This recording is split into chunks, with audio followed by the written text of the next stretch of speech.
This is what the new Georgetown Biodiversity Gardens could look like. These are just concepts and can change or be refined as the government receives feedback and suggestions.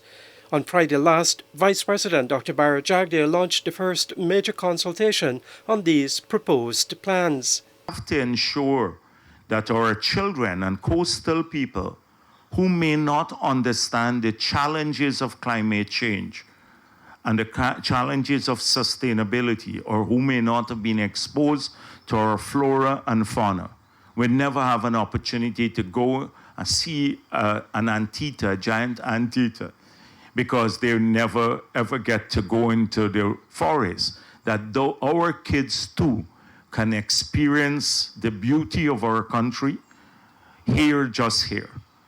And that is why a lot of facilities in here would be focused on teaching and familiarization, and also a safe space for our children and families to come in and enjoy what we have as a country, to expose them to this. Of course, for the tourists too, it can also be a source of attraction to the country. So that's the concept here.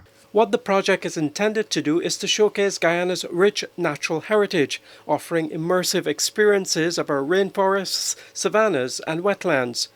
The government intends to use an online forum to solicit feedback on the project.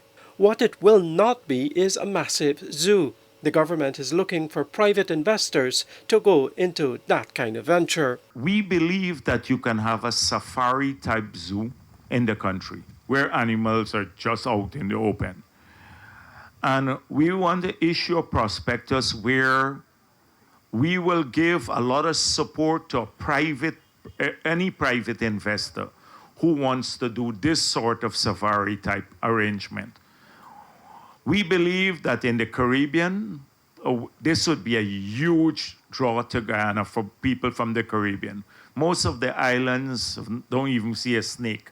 They don't even have a snake. They can never see a giant bird, much like, anyhow, I don't want to sound too nationalistic or patriotic or so, but it would be huge. It would blow their mind, but in a natural environment. So this is not the only opportunity that people, there's a private zoo that's being developed on the East Bank too. People can go to different places.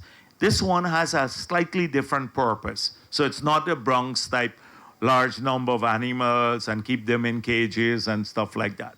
The Georgetown Biodiversity Gardens is part of a larger effort to redevelop and redesign the entire city of Georgetown. More open spaces, the president is working with the King's Foundation to look at our canals, how we can cover those, make cycling lanes, walking lanes in the city, and right along the coastal areas. A lot of work is being done on community grounds, but like in Georgetown, they have 34 of them, and we're fixing all of them. But it's not just to go and play cricket or football anymore. Maybe putting a track around the ground and lights, so in the evening the communities can walk there, without having to go all the way to the national park or somewhere else. So if you have 3 grounds in, say, South Rumveld, all 3 would be developed, so green space, open space, recreational space directly in communities. The redevelopment of Georgetown and other towns in the country fits into a national plan to beautify the entire coastline.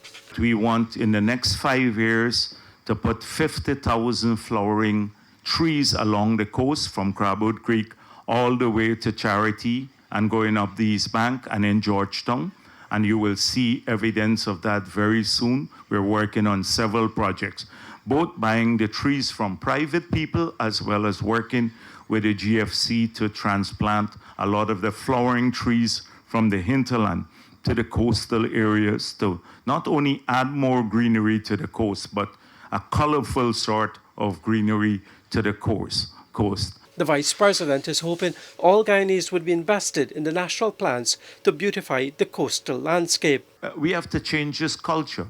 So even the work we do here, the appreciation for greenery and beautification and flowering trees in our landscape may help people to better appreciate the trees that they have in front of their own yards, and they may want to plant trees. The future of the Botanic Gardens and the Zoo, the coastal beautification, and the development of the city and other towns and neighborhoods are all part of the new priorities of Guyana's Low-Carbon Development Strategy 2030. Reporting for the newsroom, Neil Marks.